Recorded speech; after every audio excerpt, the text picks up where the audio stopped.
Hey, welcome to the Family Show. I'm Sam with Pastor Todd and our good friend Have, and today we're going to have some discussion. Have's going to have some great games for us, but before that, I heard we have some questions for Have. We do. We actually have a couple of kiddos that sent in some questions. The first one is going to be from Miss Leah. Next week, Cam has got some questions, so we're going to hold off on his, but we got his next week. Today's questions, Miss Leah says, how does Have come up with all those fun games? Oh! How do I come up with the fun games? Well, you see, Leah, they start in a dream. Why is that so funny, Tom? No, I had something in my throat. Yeah, I'm fine. Okay, me too. They start in a dream, and then I wake up and I write them down. Write them down. I write them down, but you see, I dream up too many games, so then I have to put them in little tin cups. And I tie those tin cups to a string. I tie them to a cat in the neighborhood, and I let them run down the street. And then, whichever ones fall out of the tin cups, those are the games we play. That sounds fine. Okay, that's so my question is, how does anybody come up with games? I thought that was the only way. Well, apparently I've been doing it wrong all these years. Yeah. Okay, so the other question she's got is Miss Leah wanted to know why Have only has 4 fingers.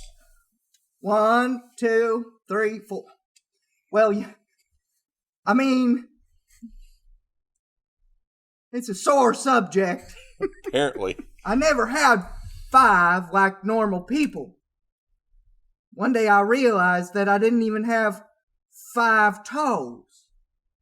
I only have 1. 1 toe. 1 toe, 4 fingers. There's no... It's sad, really. There's no reason. It's just, I was born this way. Well, I'm sorry to hear that, Have. That sounds very... Well, don't be sorry. I was born this way. Be happy. I love what makes me unique. 1 toe. Okay. I'll show you someday. I don't really know that I want to see it. Yo, you do. All right, so Have, what's our game about today? Oh, we're here to play games. Are you ready? Oh, yeah. Okay, here we go. Today's game is called How Should I Behave? Okay. Behave. I get that. You see, Behave. quiet. Listen, we're going to do it one more time, but the title's going to appear above our head. Okay. And you're going to point with me. Okay? All right. All ready. right, here we go. How should I behave? That's a good one. Yeah, that's perfect. It's good. You see, I heard we were talking about dealing with kids that might be a little bit more difficult today. Yeah, I think we defined them as jerks. Sorry. Grammy said I couldn't call them jerks. Okay, it's okay. What I decided to do was look up some laws around this country. Okay. And I thought, I wonder if Todd and Sam could tell the difference between what's just common sense and what's a law. Okay. So I'm going to ask you 5 questions. All right. And you have to decide whether or not what I'm telling you is just common sense or actually a law. Okay. Are you ready? We're ready. So ready. Okay, here we go. Law or common sense. Number 1. In Alabama, it is illegal to drive blindfolded. That feels Law like or common sense? I would say common sense. It sounds like common sense to me. Yeah. But I'm going to say it's a law. Okay, Sam says it's a law. Todd? Common sense. Okay, the answer is law. It is actually illegal to drive with a blindfold on in Alabama. That means that someone actually has tried it. That's the same. Okay, law number 2, or common sense. In Delaware, you cannot sell cat hair. Oh, Lord. Cat hair. Law or common sense? I'll go law this time. I will say, I will say that's just plain old common sense. Oh, Plain old common sense. It is just plain old common sense. You see, it's illegal to sell dog hair. Yes, Wow. illegal. But you can sell cat hair, no problem. In Delaware. Huh. In Delaware. I didn't know that I've ever looked for cat hair. That's interesting. Okay, law number 3. In Oklahoma, it's illegal to trip a cow. I've tipped a cow before. I'm calling somebody. No, I would say that it's a law. Trip a cow. Did you say trip a cow or Trip a cow. trip a cow? I don't know that I'd want to. I would say it's common sense. Maybe it's a law to tip a cow, but I'm going to say tripping a cow is common sense. Yeah. I mean, everybody knows that. You don't trip a cow. It's actually just common sense. It's not a law. You can trip a cow, you can tip a cow, you can triple chocolate dip a cow, but you won't get in trouble. However, if you trip a hole, game over, pal. That's off Game limits. over. Off limits. Don't do it. Grammy said don't do it. Okay. Number 4. See, sometimes even I forget I have 4 I fingers. know. You got a little distracted there. Forgot the Hey. thumb in the equation, didn't you? That's okay. That's okay. It's all right, buddy. We got Okay, you. it's fine. In Iowa, you cannot throw a brick into the highway. Law or common sense? Law. But it's got to be a law. Is that written in the law? What do you think? I'll say it's common sense. Maybe it's a law to not throw rocks. Sam, you're wrong. This is the first one you got wrong. No, it's 3-1. 3-1. Don't call it a comeback. It's a law. I've been here for years. It's a law. You are not allowed No in bricks. any way to throw a brick into the highway. Yeah, of course. Okay, and last but not least, in Texas, it is actually illegal to sell your eyeball. And where in Texas? In this sweet home state of Texas. What? I'm going to let you go first. I'm going to say that's common sense. Nobody sells their eyeballs. I'm going to say it's common sense as well. I can't go with the law. You're both wrong. It is not legal to sell one's eyeball, Oh, my goodness. even if it doesn't have a lot to it. A lot to it. Can't sell it. Can't sell it. Oh, wow. Okay, which means today our winner is Sam. Yep. Sam, Good job, you know bro. what you win. Hold on, we'll take it. All right. He's getting good stuff. Something from Casey's office, maybe? You won some M&Ms. I don't know what flavor they are. They're hazelnut spread That M&Ms. is a bag of M&Ms. Oh, the M&Ms. recipe's ruined. Well, thank you. Yeah, You're welcome. it's perfect. And Todd is the runner-up. I'm scared. I'm not scared. You win M&M. Well, that's actually better. It's an M&M bag full of rocks and sticks. That's sort of mean. No. It's okay. You can use it as self-defense. That's the best gift there is. Distract them with The gift of self-defense. Exactly. There you go. Well, guys, we're super excited that you guys are here today. We're going to have our conversation about how to raise a jerk. And here we go. Thanks so much, Have. All right, everyone. Today we're talking about how to raise a jerk. I think we all know that certain individual, whether it's in our family or hopefully the neighbor down the street, that you hope doesn't accept the invite to the birthday party because their kids, well, are rough. They're, I guess we can call them jerks. Yeah, they're just not one of those that you really are too excited to have around. And today we're going to talk about some different things that we can sort of help to prevent that. And we think it'll be pretty valuable. And first one I want to sort of touch on, Sam, is protecting your kids from the consequences of their own mistakes. Yep. How many times have you ever seen that happen? All the time, right? All the time in my life and other people's lives. It's even when our kids are really little, it's, how many times have you heard a parent or said yourself, don't do that again. I'm going to count to 3. Oh, yeah. 1, 2, Yep. 3, don't make me say that again. And you keep going. And I'm saying, hey, there's not consequences. And if the first consequence my kids ever feel is when they're 18, that's going to be problematic. It's going to be really big and really heavy and life altering. Exactly. I've always said that the things that you laugh about today are probably the things you'll be paying for counseling for later. So yeah, it's usually the way it works, unfortunately. And, it's something that I think each of us, I know as me as a kid, I struggled with that, and even as a parent. So it's something that's pretty valid. The next one that we want to talk about, I think we got right here, is try to give them everything they want. I think as a parent, it's natural for us to step into, when we find out we're parents, we're like, we're just going to knock it out of the park and we're going to give them all the things that we didn't have. And sometimes that really creates sort of a posture in them, or an entitlement, and sort of this disconnect from what's real and how hard it is to achieve things and accomplish things in life. So what are your thoughts? Yeah.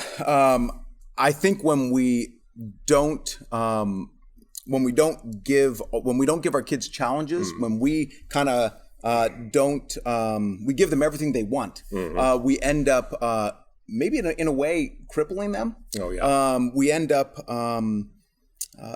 teaching them that they just get whatever they want. And I know for us as a family, some of the most refining things for us in our girls' lives have been having some of those struggles, some of those challenges. I know for my girls, when we did foster care, and for them learning to love and care for someone else, and life wasn't completely about them, that was a really big thing that actually taught them how to have compassion and love and grace for others, to serve others, to see that others have needs, not just them. Exactly. And I think that's really powerful. Exactly. Well, another thing that I think we sometimes fall into as parents is trying to convince our kids that they're more special, more important than another kid. Yeah. And sometimes that's defined in the events and activities that they do, whether they're a better singer or whatever it may be. I think it's easy to sort of give your kid, not intentionally, but it's easy to give them sort of a big head and, those kind of things. And it definitely creates some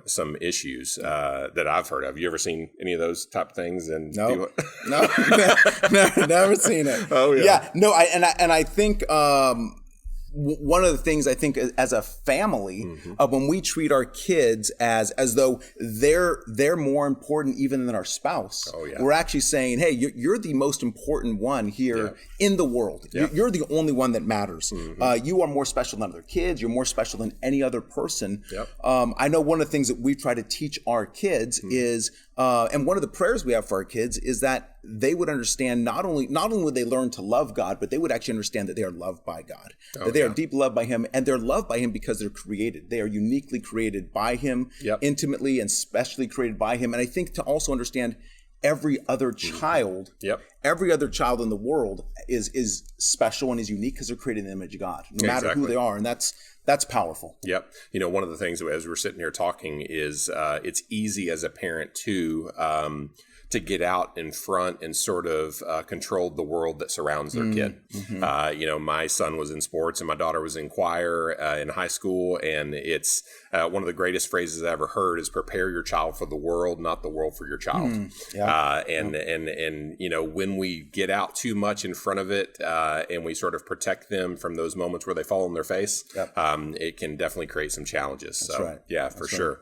Well, this other one, more caught than taught. Talk about that. Yeah. I just think, we can teach our kids a lot of things. We can tell our kids a lot of things, but the biggest thing that our kids are going to learn is actually our lifestyle, what they see in the home, how we live. Are we consistent in what we say and what we do? And that's really the biggest thing that our kids are going to learn is what kind of a person am I? What am I saying? But then do my actions follow that up? It's more caught than just taught. Exactly.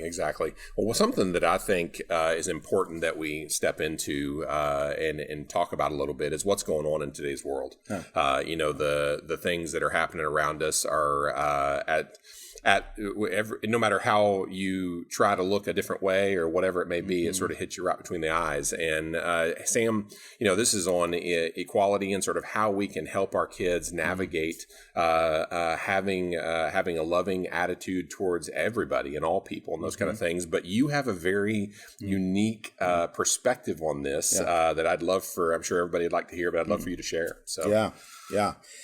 So for those of you who don't know, we have a adopted son who's a black son. He's about 2.5, and that is the last 2.5 years have been an incredible learning experience for my wife and myself, and even our girls, as we've tried to navigate. Okay, how do I raise a kid who has a different ethnicity than me? And it's been a big learning experience. Surrounding myself with a lot of friends who have been able to speak into those things. But I mean, even things as simple as like, how do I do his hair?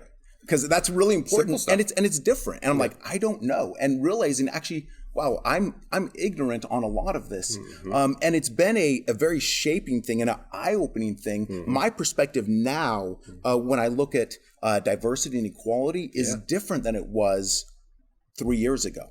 And so when I mean, even little things like when we go to the store to say, I want to find an action figure, a little character, a little toy that looks like him. It's a little more work. It's harder. It's out there, but it's different.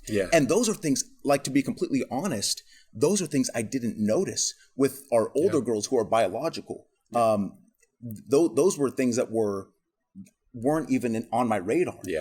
And so having a son of a different ethnicity has actually changed the way that I see the world. And so one of the things I guess I would, I know not everyone's going to have the same experience that I'm going to have, but I think one of the things that I would, encourage parents to do is be able to, like, even just educate and learn and listen and hear other people's perspective. It helps us understand and see the world through someone else's eyes. Exactly. And age appropriate conversations. I encourage you as parents to don't feel like you have to step in and have this broad conversation with everybody at the dinner table. Each kid's going to have different experiences and different understandings of it depending on their age. And I think the most important thing that we have to do, and Christ calls us to do, is love. Love one another. If it's something that they're not comfortable with, or because of circumstances, that kind of thing, press through that. Love is the most important thing, and I don't know, just demonstrating that within our own lives as parents is what's going to speak the most to kids. So, And I think even coming back to what we said earlier, that idea of being caught rather than taught, I can tell my kids a bunch of things, but the biggest thing they're going to see is, what does my life look like? When we talk about love, am I creating a model of love at home? Am I expressing love toward other people outside of my home? Am I think even inviting other people from different ethnicities, people, maybe different cultures, people from even different religious backgrounds, like, are those people that I'm including in my life? That allows me to be able to say, okay, we can talk about love, but we also model it. And I think that's powerful. Well, one of the things that anytime I've ever had to talk to parents, as they're facing challenges with their preteens or, kids of any age, your kids are carbon copies of the homes they're raised in. They just are. And that can be a good or bad thing depending on where they're at in life.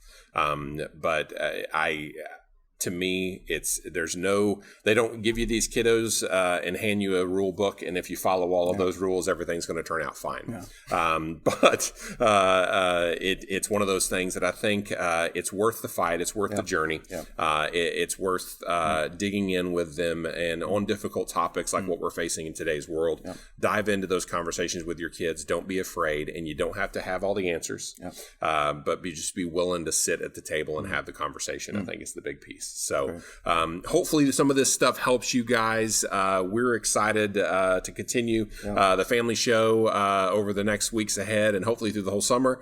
So hopefully this is beneficial to you. We would love to hear from you guys. If you have any feedback, any questions, our amazing Mr. Have Daney. Amazing.